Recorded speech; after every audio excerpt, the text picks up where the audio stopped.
একদিন একটি গভীর অরণ্যে একটি মুনি ঋষি তপস্যা করতেন। সেই মুনি ঋষির একটি ইঁদুর ছিল। ইঁদুরটি ছিল তার সর্বক্ষণের সঙ্গী। সেই জঙ্গলে নানা রকমের জীবজন্তুর বসবাস ছিল।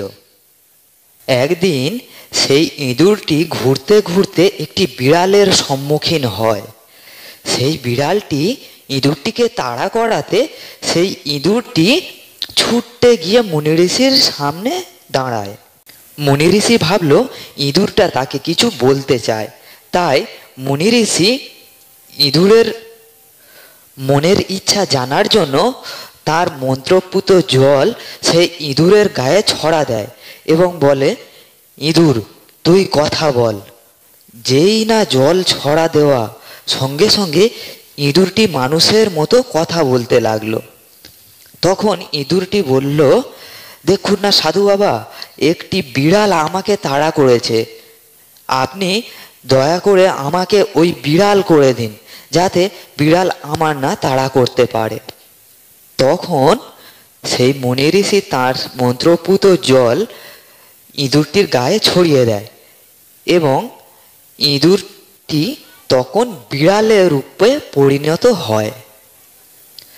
ইঁদুরটি বিড়ালের রূপে সে তো ভীষণ খুশি, আনন্দে এদিক ওদিক নাচানাচি করছে। Miao Miao Miao.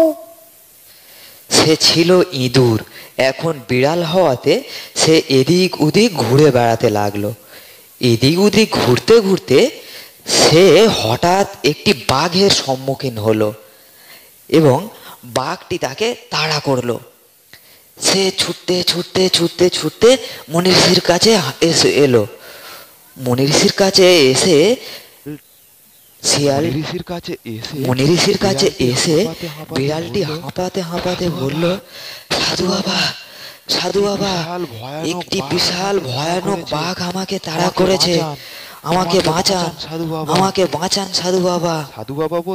সাধু বাবা বলল, তোর কোনো ভয় নেই, তুই আমার কাছে আছিস, তোর আর কোনো ভয় নেই। তখন ইঁদুরটি বলল, না সাধু বাবা, আমি বাঘের দেখে ভয় পাই, ওই বাঘটি প্রায় দিন আমাকে তাড়া করে, আপনি দয়া করে আমাকে বাঘে পরিণত করুন। এইবারে সেই সাধু বাবা বিড়ালের মনের ইচ্ছা পূরণ করার জন্য সেই মন্ত্রপুত জল সেই বিড়ালটির গায়ের উপরে ছড়িয়ে দেয় এবং বলে, বিড়াল তুই আজ বাঘের রূপে পরিণত হ। যেই না সেই জল বিড়ালের গায়ে ছড়িয়ে দেওয়া এবং মন্ত্র পড়া, অমনি সেই বিড়ালটি একটি বৃহৎ বাঘে পরিণত হলো। হ্যালো হ্যালো হ্যালো, কি মজা, আমি বিড়াল থেকে বাঘে পরিণত হলাম। বাঘের রূপ পাওয়াতে সে তো খুব আনন্দিত হলো এবং আবার জঙ্গলে ঘুরে বেড়াতে লাগলো। জঙ্গলে এদিক ওদিক ঘুরতে ঘুরতে সেই বাঘটি একটি হাতির সামনে পড়লো।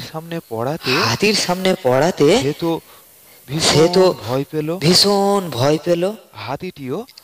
হাতিটিও তাকে তাড়া করলো। সে ছুটতে ছুটতে ছুটতে ছুটতে সাধু বাবার কাছে এলো। বললো, সাধু বাবা, একটা বৃহৎ হাতি আমাকে তাড়া করেছে, আপনি দয়া করে আমাকে হাতিতে পরিণত করুন। তখন সাধু বাবা তার মন্ত্রপুত জল নিয়ে সেই বাঘটিকে হাতিতে পরিণত করলো। হাতির রূপ পেয়ে সে তো আরো খুশি, সে আবার ঘুরতে বেরোলো।